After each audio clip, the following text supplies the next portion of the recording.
tardo, sepas cómo debes conducirte en la casa de Dios, que es la iglesia del Dios viviente, columna y baluarte de la verdad. Mi nombre es Helber Conde y damos inicio a su programa Teología sin Fronteras, un programa original de la Iglesia Bautista Reformada del Redentor en Bogotá, Colombia. Hoy, el profesor Joel Sarman terminará su estudio del capítulo 8 de la Confesión de Fe de Londres de 1689, de Cristo el Mediador. Nos hablará de los párrafos 4 al 10 acerca de Cristo como mediador y cómo asumió la voluntad del Padre en sufrimiento y en obediencia mediante su naturaleza divina y humana para el beneficio de los escogidos.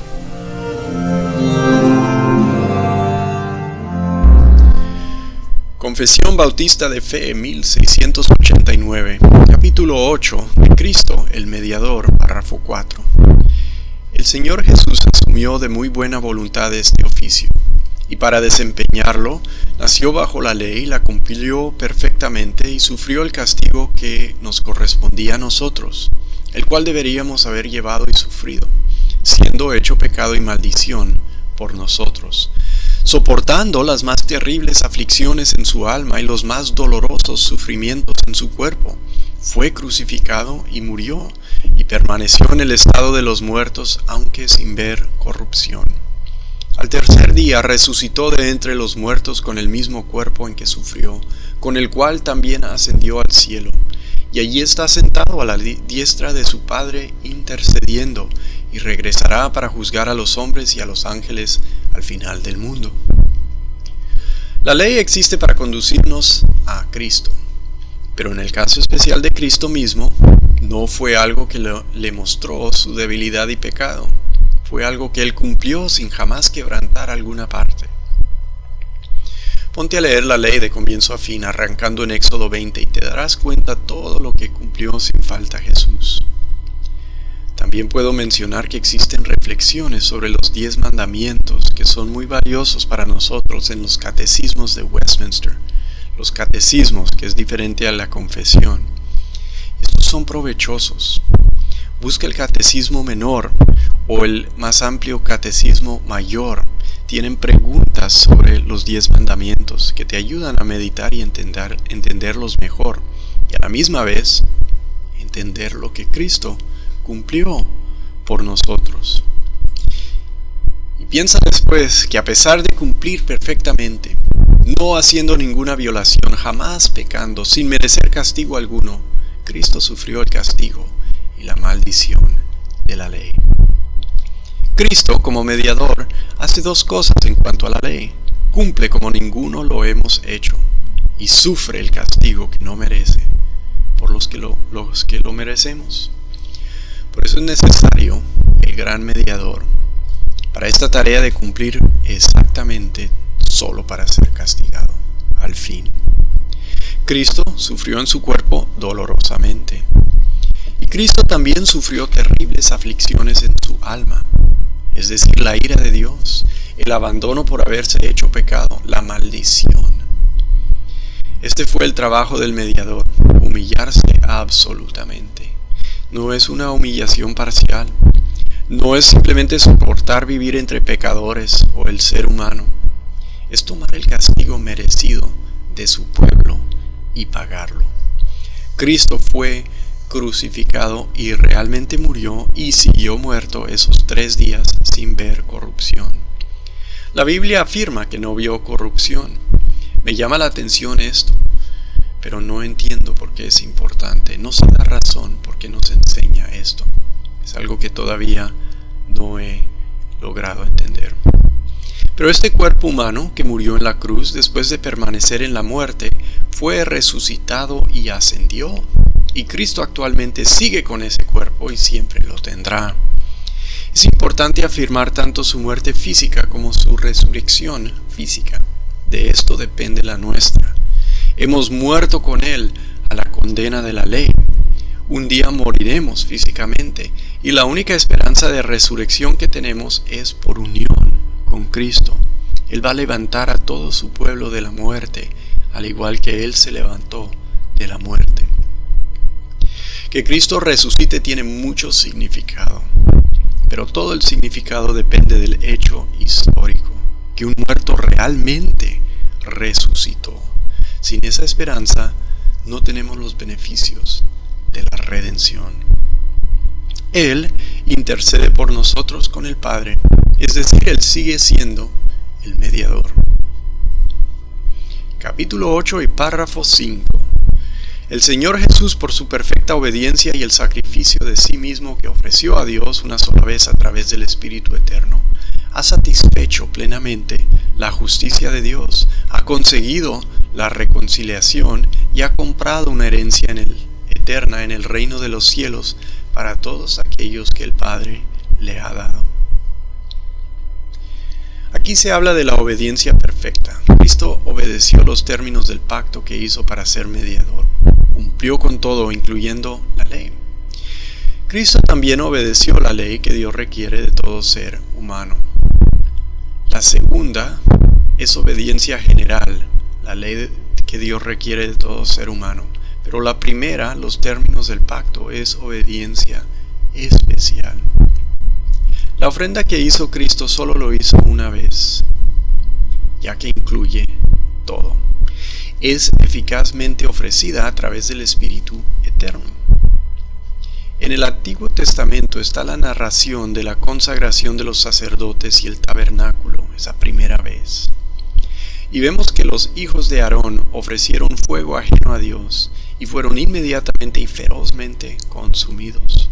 Murieron por tomar fuego de donde no debían. Esto nos ayuda, yo creo, a entender cómo fue ofrecida la ofrenda de Cristo por el Espíritu Eterno. ¿En qué sentido? ¿De qué se trata esto?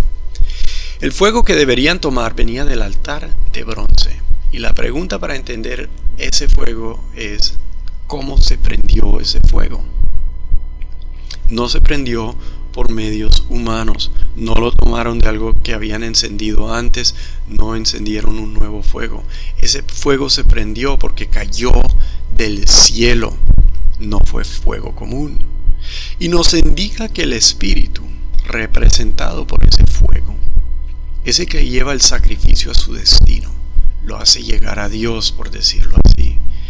Creo que es por esto que se menciona aquí en la confesión el Espíritu. Claro, seguramente hay atrás de eso más ampliación de lo que he dado, pero yo creo que por ahí comienza, porque la verdad es que la redención sí es una profundidad inagotable. Pero sí podemos decir, nadie pudo como Cristo satisfacer plenamente la justicia de Dios. Ahora que queda satisfecha, sería injusto que Dios castigue a su pueblo redimido. Es parte de nuestra seguridad que la justicia ha sido satisfecha. Ya no existe para los que están en Cristo condenación. Ahora queda reconciliación. Dios por nosotros, gracias a este mediador. Y un lugar, una herencia eterna, es decir, un dónde para gozar siempre los logros del mediador. Capítulo 8 y párrafo 6. Aun cuando el precio de la redención no fue realmente pagado por Cristo hasta después de su encarnación, sin embargo, la virtud, la eficacia y los beneficios de la misma fueron comunicados a los escogidos en todas las épocas desde el principio del mundo, en las promesas, tipos y sacrificios, y por medio de los mismos, en los cuales fue revelado y señalado como la simiente que herería la cabeza de la serpiente, y como el cordero, inmolado desde la fundación del mundo, siendo el mismo ayer, hoy y por los siglos. Aquí está hablando de cómo son salvos aquellos que vivieron en el Antiguo Testamento. ¿Será que son salvos por guardar la ley? No, no hay salvación aparte de Cristo. Él es el único mediador. Todos desde Adán que fueron salvos, lo fueron por Cristo. ¿Cómo supieron? A través de promesas, tipos y sacrificios. Algo entendieron de Cristo en ellos. Las promesas de Dios contienen la promesa de salvación. Los tipos son circunstancias y situaciones, como cuando en vez de ofrecer a su hijo, Abraham vio el carnero que Dios proveyó. El sistema de sacrificios es hecho para ayudarnos a ver el significado del sacrificio de Cristo, y en esto contiene lo necesario, algo para que ellos creyeran. Confiaron en las promesas de Dios, aunque no entendieron todo el Evangelio en la amplitud de revelación que ahora tenemos. Pero queremos afirmar que solo por esto, solo por Cristo, solo por su mediación, solo por su muerte y resurrección, son salvos. Por eso hablamos de un pacto de gracia, el cual se manifiesta inmediatamente después de la caída y coordina nuestro entendimiento de la salvación para que no postulemos más de un modo de salvación. Por eso habla de la simiente que heriría la cabeza de la serpiente, el cordero inmolado desde cuándo, la fundación del mundo. El propósito de Dios no cambia, es inmutable y es eterno, o sea, queda fuera del orden temporáneo. Es una realidad sobre la cual pueden ser salvos los que vivieron en el Antiguo Testamento antes de la muerte de Cristo en el tiempo. Capítulo 8 y párrafo 7. Cristo, en la obra de mediación, actúa conforme a ambas naturalezas, haciendo por medio de cada naturaleza lo que es propio de ella, aunque por razón de la unidad de la persona lo que es propio de la naturaleza algunas veces se le atribuye en las Escrituras a la persona denominada por la otra naturaleza. Aquí está hablando de la complicada relación que tienen las naturalezas. La naturaleza humana no hace lo que corresponde a la divina, no puede hacer lo que no puede hacer cualquier ser humano.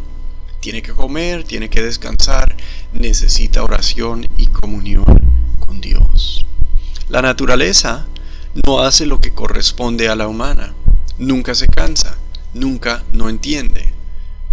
Pero las dos se relacionan por la personalidad. Y hablando de la persona de Cristo, como nunca nos relata lo que hace simplemente una naturaleza, nos dice de él que tuvo sueño y que multiplicó el pan. Está hablando así de la persona que une dos naturalezas con capacidades distintas. Todo esto se debe a que Él es el mediador. Une estas naturalezas en una persona para poder ser eficaz mediador entre Dios y el ser humano. Y hay mucha teología que se podría desarrollar desde aquí, pero no vamos a penetrar más en esta parte. Capítulo 8, párrafo 8. A todos aquellos para quienes Cristo ha obtenido redención eterna, cierta y eficazmente les aplica y comunica la misma, haciendo intercesión por ellos, uniéndoles a sí mismo por su Espíritu, revelándoles en la palabra y por medio de ella el misterio de la salvación, persuadiéndoles a creer y obedecer, gobernando sus corazones por su palabra y espíritu, y venciendo a todos sus enemigos por su omnipotente poder y sabiduría, de manera y en formas que más coincidan con su maravillosa e inescrutable dispensación.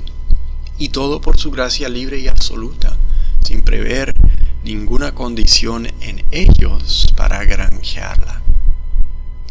Aquí vemos los tres oficios de Cristo como mediador: sacerdote, profeta y rey. Como sacerdote obtiene redención, la aplica, la comunica, hace intercesión, esos oficios sacerdotales. Como profeta nos revela en la palabra y el ministerio de la salvación. Nos persuade tanto a creer como a obedecer. Como rey gobierna en nuestros corazones y vence a todos sus enemigos.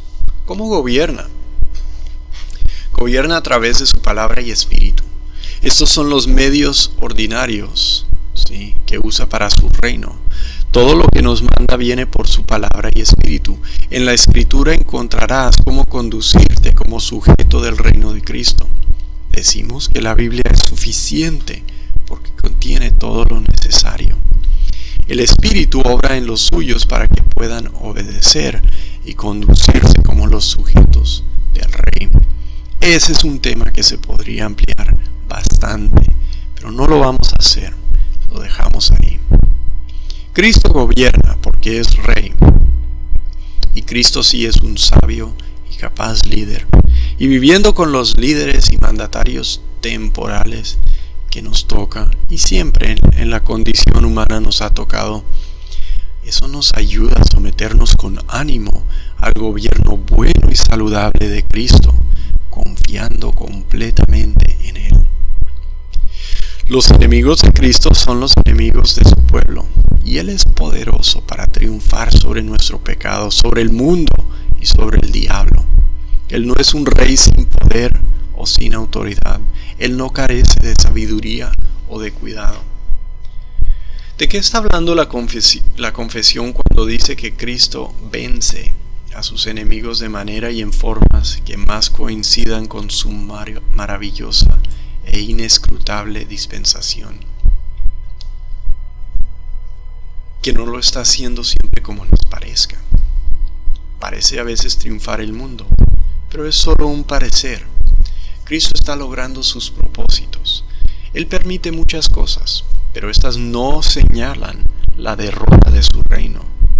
No debemos confiar en las circunstancias visibles, en las situaciones que vemos en el mundo, que si nos va bien o nos va mal como cristianos. Nuestra confianza debe estar en Cristo, que tiene el poder y la sabiduría, y es el Rey y sin falta vencerá a todos sus enemigos, todos, y esperemos en Él. Capítulo 8 y párrafo 9. Este oficio de mediador entre Dios y el hombre es propio solo de Cristo, quien es el profeta, sacerdote y Rey de la Iglesia de Dios, y no puede ni parcial ni totalmente ser transferido de Él a ningún otro. Estos dos últimos párrafos, el 9 y el 10, fueron añadidos por los bautistas. No se encuentran en la Confesión de Westminster ni la Declaración de Saboya.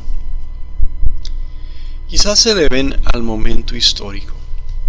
En los años 1640 estaban bajo el protectorado de Cromwell y la iglesia estaba en manos de puritanos. En esos tiempos no hubo tanta preocupación en cuanto a un sacerdocio eclesial, es decir, una transferencia de lo que hace Cristo a una jerarquía humana. No existió en ese momento esa preocupación. Pero en los años 1670, cuando se está elaborando la Confesión Bautista, sí existe esa preocupación. ¿Por qué? Porque están regresando al gobierno episcopal en Inglaterra. Y quizás por eso incluyen este párrafo, para distanciarse de lo que se está haciendo, de poner una jerarquía, de transferir el sacerdocio a un sacerdocio episcopal. Cristo es nuestro sacerdote y Él no transfiere esto al clero. Un pastor no es un sacerdote en lugar de Cristo. Una iglesia no puede inventarse su forma de gobierno y orden. Y es lo que piensan en la iglesia anglicana y es lo que estaban haciendo en ese momento histórico. Pensaban que tenían el derecho de poner el gobierno que convenga, al igual que una nación con su política. En nuestros gobiernos nacionales podemos decir, queremos una monarquía, queremos una democracia, queremos una república. Tenemos el derecho como seres humanos de cambiar de uno al otro. Dios no dice es que no hay que tener monarquías o no hay que tener gobierno democrático. No, Él no dice eso. Pero en la iglesia no hacemos la cosa así. No decimos, es que no nos parece conveniente hacerlo de este modo y no hacerlo de este modo. Decimos, ¿qué es lo que dice la Biblia? Para saber cómo gobernar en la iglesia. Porque Cristo es el Rey.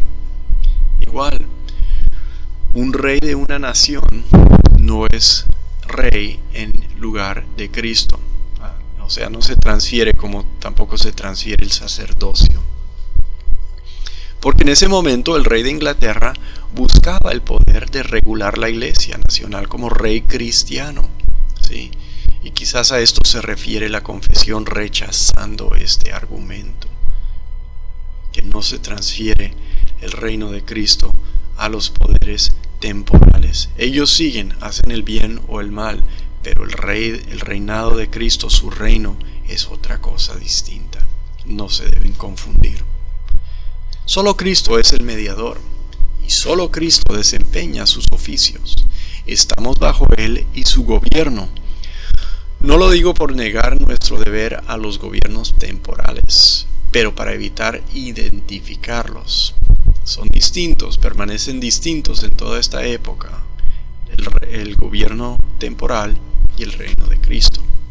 Él nos habla a través de su palabra y espíritu juntos. El último párrafo del capítulo 8, el párrafo 10 dice: esta cantidad y orden de oficios son necesarios, pues por nuestra ignorancia tenemos necesidad de su oficio profético, y por nuestra separación de Dios y la imperfección del mejor de nuestros servicios necesitamos su oficio sacerdotal para reconciliarnos con Dios y presentarnos aceptos para con Él. Por nuestra falta de disposición y total incapacidad para volver a Dios y para rescatarnos a nosotros mismos y protegernos de nuestros adversarios espirituales, necesitamos su oficio real para convencernos, subyugarnos, atraernos, sostenernos, librarnos y preservarnos para su reino celestial. Vemos un resumen entonces de los oficios que desempeña el mediador. ¿Qué suple el oficio profético de Cristo? Lo que ignoramos, que es bastante. ¿Qué suple el oficio sacerdotal de Cristo? El acercamiento a Dios que ni podemos lograr ni merecer y que no mantenemos. Sí, necesitamos aún el sacerdote que nos ayuda cuando caemos y pecamos para acercarnos de nuevo.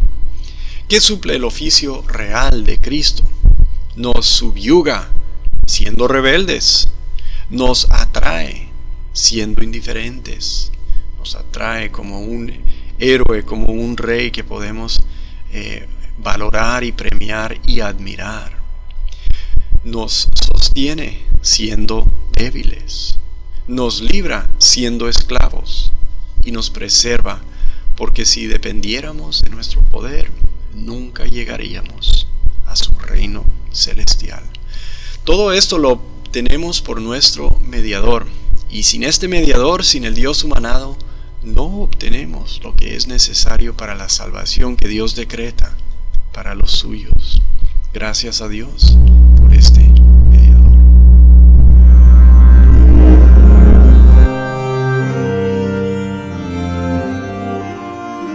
Terminamos Teología Sin Fronteras, un programa original de la Iglesia Bautista Reformada del Redentor en Bogotá, Colombia.